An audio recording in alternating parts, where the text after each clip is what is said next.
Bueno, buenos días a todos. En realidad, ya dijiste gran parte y mucho mejor lo que yo venía a contarles también, que es un poco el contexto y el porqué de este mandato presidencial que nos ha dado el presidente para resolver un tema que viene ya de hace tantos años en Argentina. Tratando de profundizar un poquito en lo que decía Manuel, a mí, yo digo que Argentina es un país que en los últimos 25 años se acostumbró a regular, ¿sí?, por la excepción. Es decir, asume que el 99,99% de los argentinos son criminales, cuando la realidad es exactamente al revés, ¿sí? Y eso generó un nivel de informalidad que se da por dos razones. Una, por el exceso de impuestos que el país cobra, pero otra, tan importante como esta, por el exceso de controles y regulaciones. Y eso es un poco lo que venimos a cambiar hoy, ¿sí? Es un cambio de régimen, es algo muy profundo, que apunta a devolverle la libertad a la gente, la libertad de sus ahorros, la libertad de lo que ha hecho en los últimos 25 años. Ahora, ¿cómo llegamos a esta situación? Bueno, tiene como siempre un origen fiscal. Argentina, en los últimos 25 años, esencialmente pasó a duplicar su nivel de gasto. El gasto público se mide típicamente como porcentaje de Producto Bruto, pero este es un detalle técnico que no importa. En los 90, el gasto público solía representar aproximadamente entre el 23 y el 24% del producto. Para el año 2020, este porcentaje llegó al 47%, es decir, se duplicó. ¿Cómo se financió ese exceso de gasto, esta duplicación del gasto público? Bueno, obviamente con mayores impuestos que hicieron que naturalmente mucha gente tuviera que empezar a irse al sector informal, porque si no quebraban, porque eran impagables. Entonces, ¿cuál fue la reacción de los gobiernos a esto? Bueno, empezar a perseguir cada vez más y más a la gente, ¿no?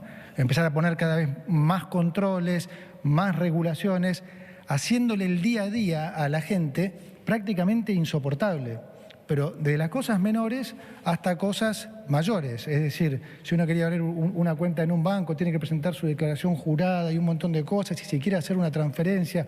El otro día me contaba una persona que conozco mucho que en uno de los bancos más importantes, donde él es una persona de muchos recursos y es uno de los probablemente clientes más importantes de ese banco, cliente de hace 30 años, le estaba girando 750.000 pesos a su esposa. Tenía que justificarlo. Entonces, ustedes conocen cantidad de ejemplos, desde ir al supermercado y que les dividan los tickets en tres y que tengan que mostrar el DNI porque sale 90.000 pesos. O sea, se llegó a un nivel de locura en esto que realmente a la gente se le hace insoportable tener que lidiar con todos estos controles. Esto entonces hizo que cada vez más gente se fuera a la informalidad, ¿sí? Porque ya además de los impuestos están todos estos controles y presentaciones que se hace insoportable.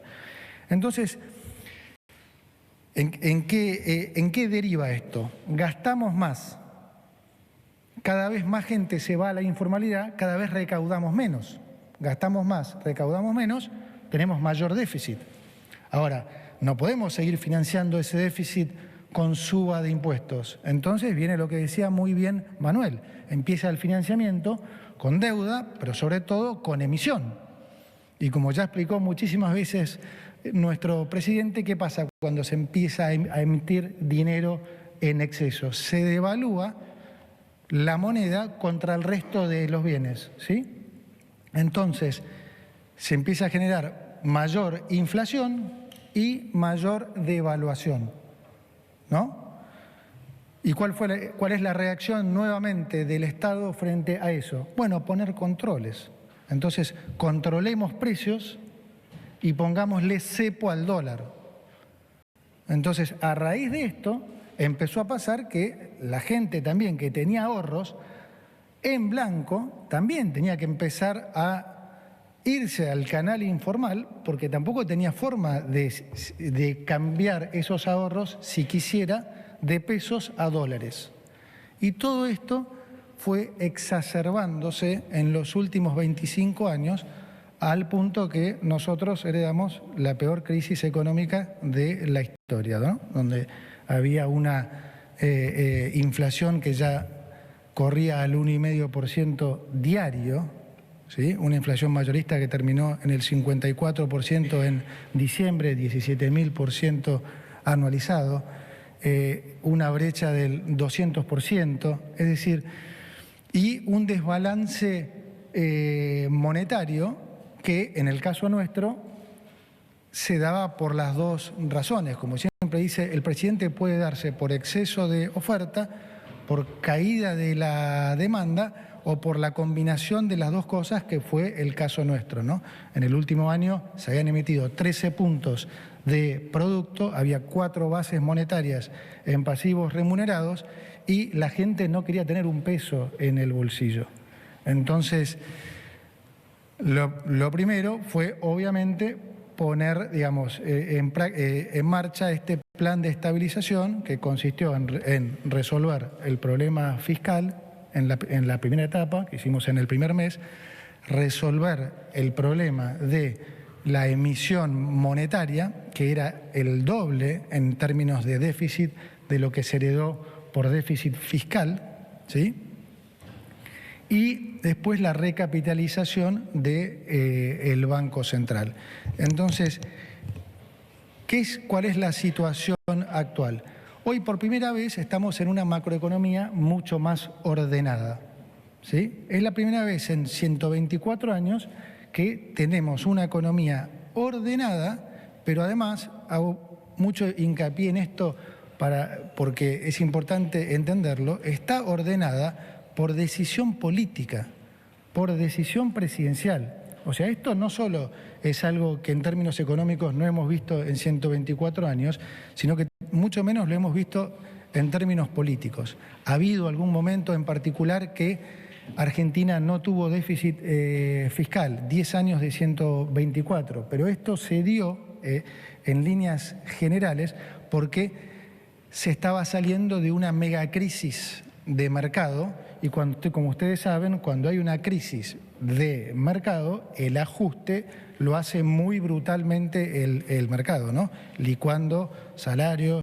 licuando gastos. Entonces, hay un periodo en el que esa recuperación hace parecer que la situación mejora. Pero si esto no es producto de una decisión política, pasa lo que le pasó siempre a Argentina. Esos periodos apenas duraban 2 o 3 años. La gran diferencia con respecto a ahora es que hubo una decisión presidencial de llegar a este orden macro. Y además lo hicimos respetando la propiedad privada, sin confiscaciones, sin medidas como la que se pensaban antes de que nosotros llegáramos, ¿no? Sin defaults, respetando los contratos. Entonces, esta es una situación absolutamente diferente a la que hemos estado acostumbrados desde los más jóvenes hasta los más grandes. Ahora bien, a raíz de esta situación, ahora conecto un poco esto que estamos haciendo con los conceptos que se han venido hablando las últimas semanas, que alguna gente he escuchado, estoy tratando de explicarlo de la manera más simple posible, que son el concepto de remonetización y de dolarización endógena. Muy bien, a raíz de esta mayor estabilidad, ahora la sociedad demanda más moneda, ¿sí? Tratar de traducir esto. Pasamos de un esquema en donde los pesos sobraban a un esquema, como anunciamos cuando arrancamos en el gobierno, donde los pesos faltan. ¿Qué quiero decir cuando digo que los pesos faltan? Que el nivel de pesos emitido hoy, ¿sí?, es muy bajo, también se mide con respecto al producto. La base amplia son escasamente 6 puntos de producto, cuando normalmente es más del doble que eso, significativamente más del doble. Ahora, ¿por qué es importante esto que estoy diciendo? Porque cuando vos tenés una economía ahora sana, esa economía empieza a demandar más dinero. La gente empieza a demandar más dinero, ¿sí?, y empieza a haber más crédito. De la misma manera que alguien que nadie quería tomar un crédito hace 1 año y medio, porque con una inflación del 100 y pico, si alguien le prestaba plata al 200 o 250% en pesos, ¿quién va a querer tomar un crédito? Nadie. Ahora, habiendo bajado la inflación a estos niveles, ¿sí?, y no teniendo ni el Banco Central ni el Tesoro que tomar plata del mercado, los bancos están volviendo a comportarse como bancos.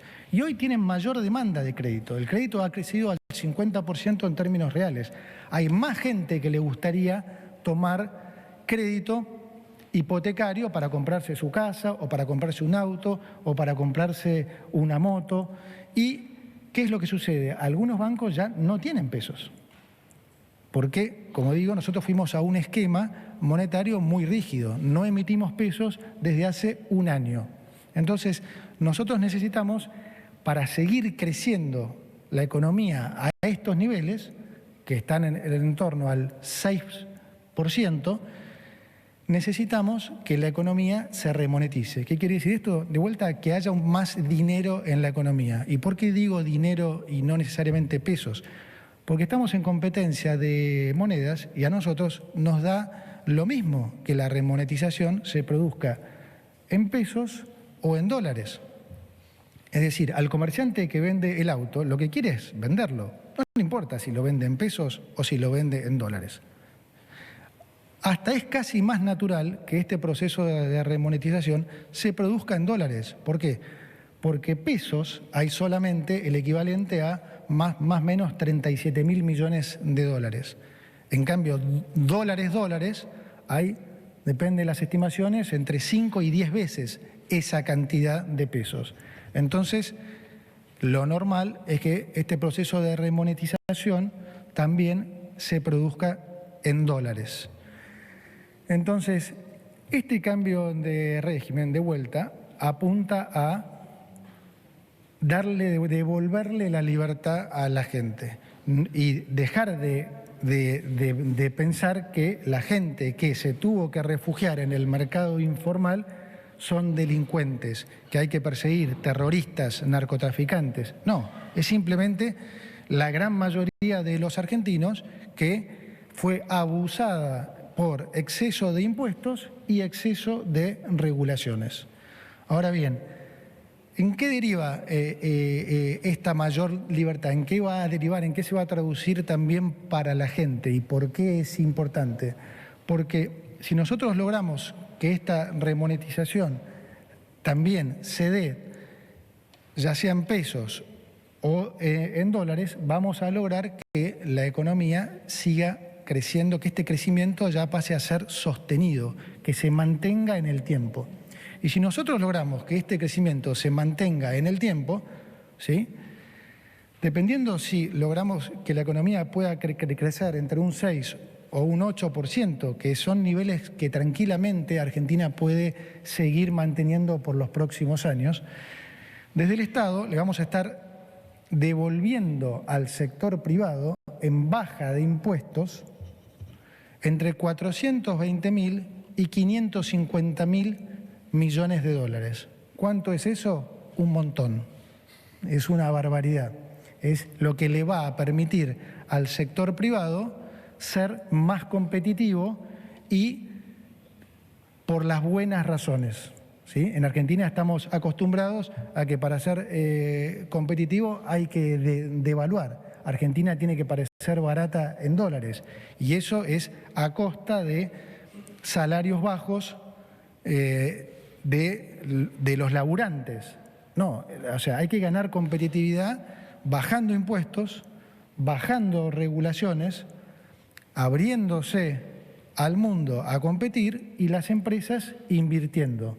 Ese es el modelo al que nosotros estamos yendo y ese es el modelo que tratamos de hacerle entender al empresariado que ha cambiado, ¿no? Esto va también a ayudar mucho en esto y en definitiva es para todos los argentinos. Cuando decimos de este régimen no es para el que logró escapar, no es para el que se fue al sector informal. Para los que pagamos impuestos, esto es muy importante también, porque los que pagamos impuestos, ¿qué queremos? Pagar cada vez menos, ¿no? Entonces, este cambio, digamos, es un cambio hacia la formalidad, pero por la positiva. Como bien dijo Manuel, si la política quiere que la gente vuelva a confiar en la dirigencia tiene que empezar a confiar en la gente. Entonces, esto va a ayudar a que haya mayor formalidad. Entonces, la combinación de que haya mayor formalidad y que haya mayor crecimiento, eso nos va a permitir recaudar más por las dos vías. A sabiendas que nosotros no aumentamos el gasto, sino por el contrario, seguimos cuidando el gasto, cada vez vamos a tener mayor superávit, mayor ahorro. Ese mayor ahorro nos va a permitir, de vuelta, como dije antes, poder devolver mayores montos en impuestos al sector privado. Entonces, esto va a permitir que los que pagamos impuestos a nivel personal paguemos cada vez menos y que las empresas también paguen cada vez menos, lo que de vuelta va a hacerlas más eficientes y va a permitir entonces que la gente también pueda acceder a mejores productos a mejores precios. Entonces, esto en resumen va a derivar en algo extremadamente positivo para todos los argentinos. Vamos a tener mayor formalidad, vamos a tener menores impuestos, va a haber finalmente creación de empleo, va a haber mejora en los salarios y vamos a tener acceso a mejores productos a mejores precios. Bueno, espero haber sido lo más claro posible y ahora le voy a ceder la palabra al titular de ARCA para que les cuente en particular de qué se trata este cambio de régimen que estamos hablando. Juan. Buenos días.